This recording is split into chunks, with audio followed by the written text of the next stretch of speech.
Bersama kuasa hukumnya, DN, oknum perawat Rumah Sakit Muhammadiyah Palembang yang jadi tersangka karena menyebabkan jari kelingking bayi terpotong menjenguk korban di ruang perawatan VIP rumah sakit. Keluarga menyambut baik kedatangan tersangka saat membesuk korban untuk melihat kondisi terkini sekaligus bersilaturahmi dan bermediasi soal laporan ayah korban.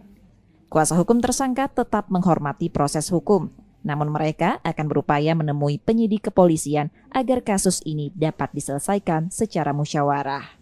Alhamdulillah pada pagi hari ini kedua orang tua korban sudah berkenan menerima Diana ya, sisi perawat untuk bisa bersilaturahim, dan tadi mereka semuanya sudah sama-sama saling merangkulan ya, dan alhamdulillah nih kedua orang tua korban insya Allah mereka sudah menjadi ini sebagai sebuah musibah ya.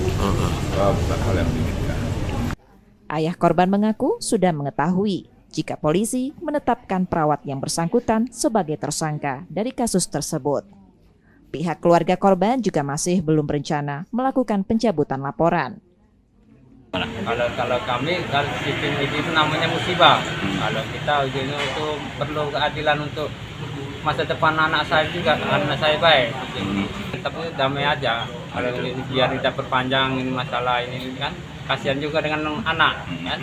Sejauh ini saya sudah konfirmasi ke klien saya bahwa dia belum fokus untuk bicara mencabut atau mediasi, karena dia sekarang dalam fokus untuk mengobati anaknya dan berusaha untuk sampai sembuh, dan untuk cabut laporan atau hal-hal lain belum kita bicarakan lebih lanjut.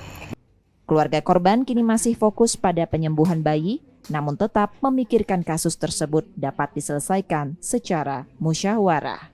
Yudi Kiswanto, Kompas TV, Palembang, Sumatera Selatan.